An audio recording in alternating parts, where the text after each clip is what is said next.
So Tim designed this little pull that opens the door so we don't have to go in. But every morning they're at this door squawking,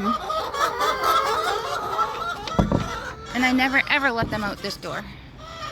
So here we go. We pull it and latch it, and they're out. Ta-da! Don't have to go in.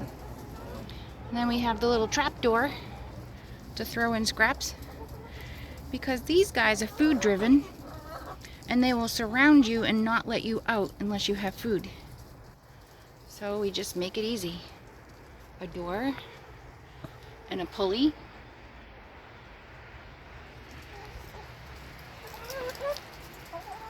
Have a great day, ladies.